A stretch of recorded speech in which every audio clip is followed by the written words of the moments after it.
that's what happens. The oil pressure monitoring failure warning comes up periodically. I'd say once about every 2 minutes or so.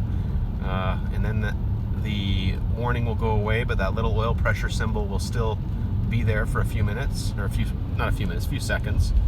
Then it'll go away. And then the cycle repeats itself 2 or 3 minutes later.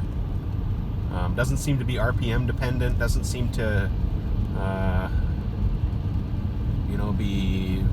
it's temperature dependent, I think, because when you're driving down the road in the morning when it's cold, it's not until the oil temperature gauge gets up there close to 90, where it's supposed to be, operating temperature, and then it starts to cycle, the oil pressure warning starts to cycle on and off every couple minutes.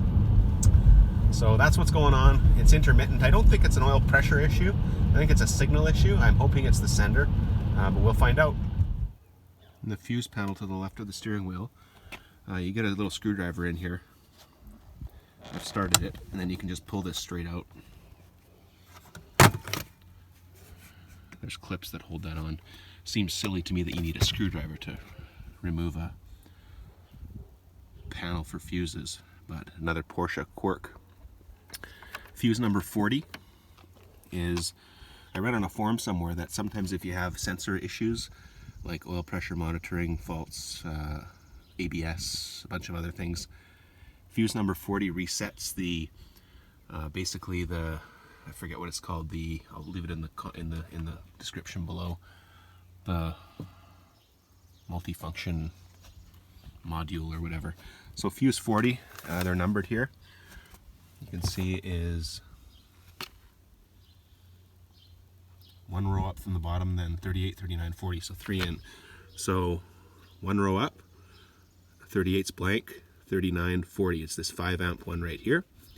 So I pulled that out. I won't do it again, but I pulled it out, and then I heard a bunch of clicking behind the dash, and then put the fuse back in, and apparently that resets this module, and no more fault. It worked.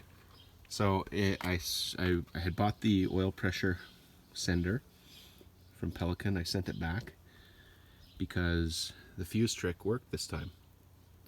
I've been told that if the fuse trick works, sometimes it could be related to a bad ground, a ground that's shared with the coils. So it could reoccur in the future, but it's unlikely that it's the sender itself. Also unlikely that it's a true oil pressure problem. It's likely electrical or ground related. So again, welcome to the wonderful world of German cars. But for now, it's fixed without having to do the nasty job of replacing that sender, only to find out that that wasn't the issue.